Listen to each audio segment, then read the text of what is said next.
Hello everyone, so this is Edmond Mindaros channel at sa video ito ay pag-uusapan natin at i-guide ko kayo on how to enable MPIN as login option in smart apps.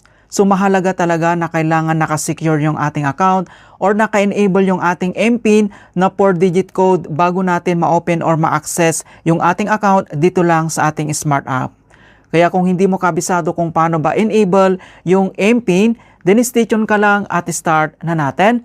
So ang next step ay kailangan lang natin mag-login or i-open na lang natin dito yung ating smart apps and then i-click mo lang. Ayan, so dito naman sa pag-login ng ating smart app, so depende yan kung ano yung naka-registered na mobile number mo dito, kung talk and text or smart. And then dito lang sa mobile number, enter mo lang dito yung registered na mobile number mo.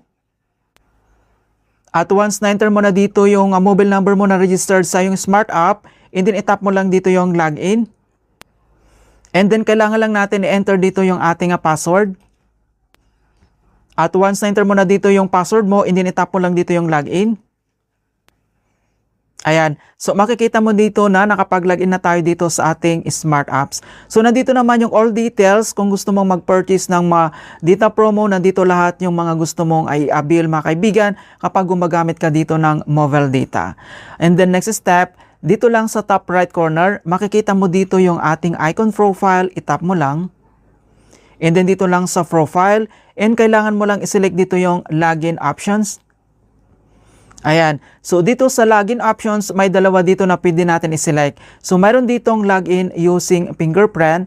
And then next, ito yung sinasabi ko, ito yung login using MPIN. And then next step, dito lang sa right corner, kailangan to toggle to on. Position mo lang yung kanyang button dito. So, itoggle lang natin yan. Ayan. So, magpop up itong enable MPIN. Okay. In the next, itap mo lang dito yung enable. And then, kailangan lang natin i-enter dito yung one-time PIN na sinin lang doon sa ating mobile number na register dito lang sa ating account. And then, enter lang natin. Once na-enter mo na yung 4-digit na OTP code, and then itap mo lang dito yung proceed. And wait lang natin.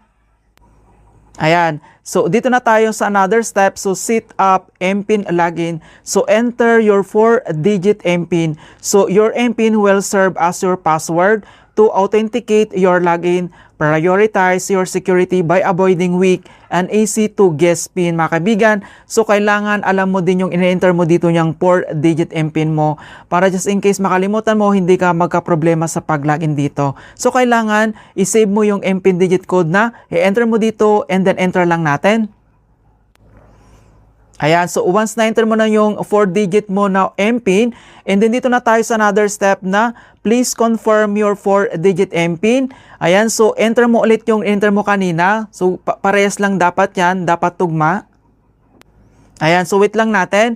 Okay, so makikita mo na dito na MPIN login has been activated na. Ayan, so makikita mo dito na naka-enable na yung login natin dito. So kapag nag-login tayo dito, the next transaction natin dito or i-open lang natin dito yung ating smart app. So kailangan mong i-enter dito yung 4-digit mo na MPIN. Ayan, so back lang tayo dito sa ating homepage. Okay, alright. So, ganyan lang po kasimple mga kaibigan kung paano natin enable yung ating MPIN as login options dito lang sa ating smart apps.